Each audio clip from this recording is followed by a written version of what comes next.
For Northwestern Oklahoma State University, I'm Jordan Green. Rural newspapers across the United States have been affected by financial challenges for years, but now they're facing a shortage of reporters.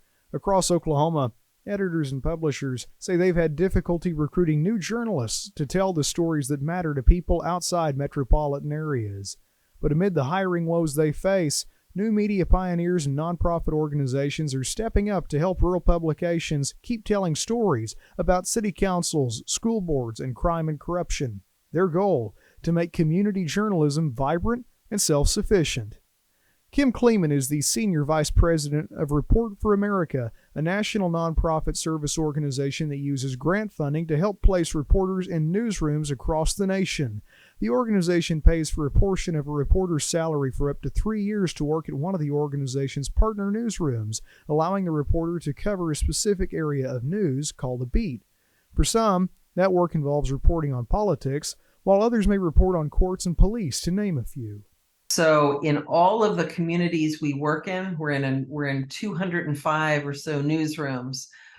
We try to help local editors expand their coverage by helping to pay for fantastic local reporters. And in rural areas, there are so many news holes, and often there are news deserts. That's where misinformation and disinformation breeds. So we are just trying to help local newsrooms cover critically important areas. The nonprofit ultimately aims to help partner newsrooms raise funding from their communities that would allow the publications to sustain the reporter's salary for the long term. Hundreds of journalists have participated.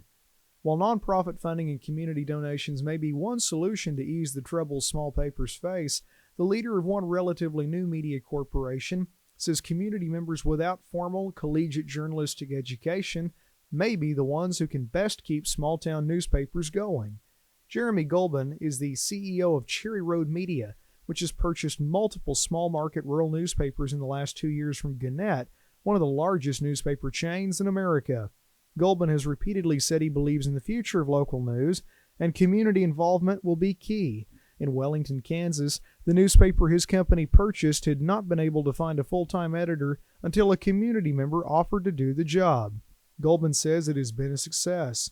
Whatever we've bought has been in pretty rough shape because it's either been out of sight, out of mind for a big company, or run by a couple who's looking to retire and is certainly not interested in investing in new technology.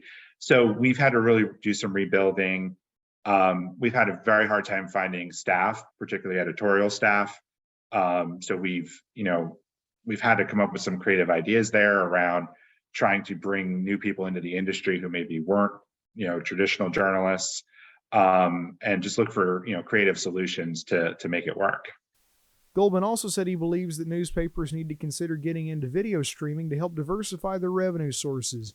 In the meantime, his company will continue to seek passionate community members to help keep rural newspapers afloat and filled with their main commodity, news. For Northwestern Oklahoma State University, I'm Jordan Green.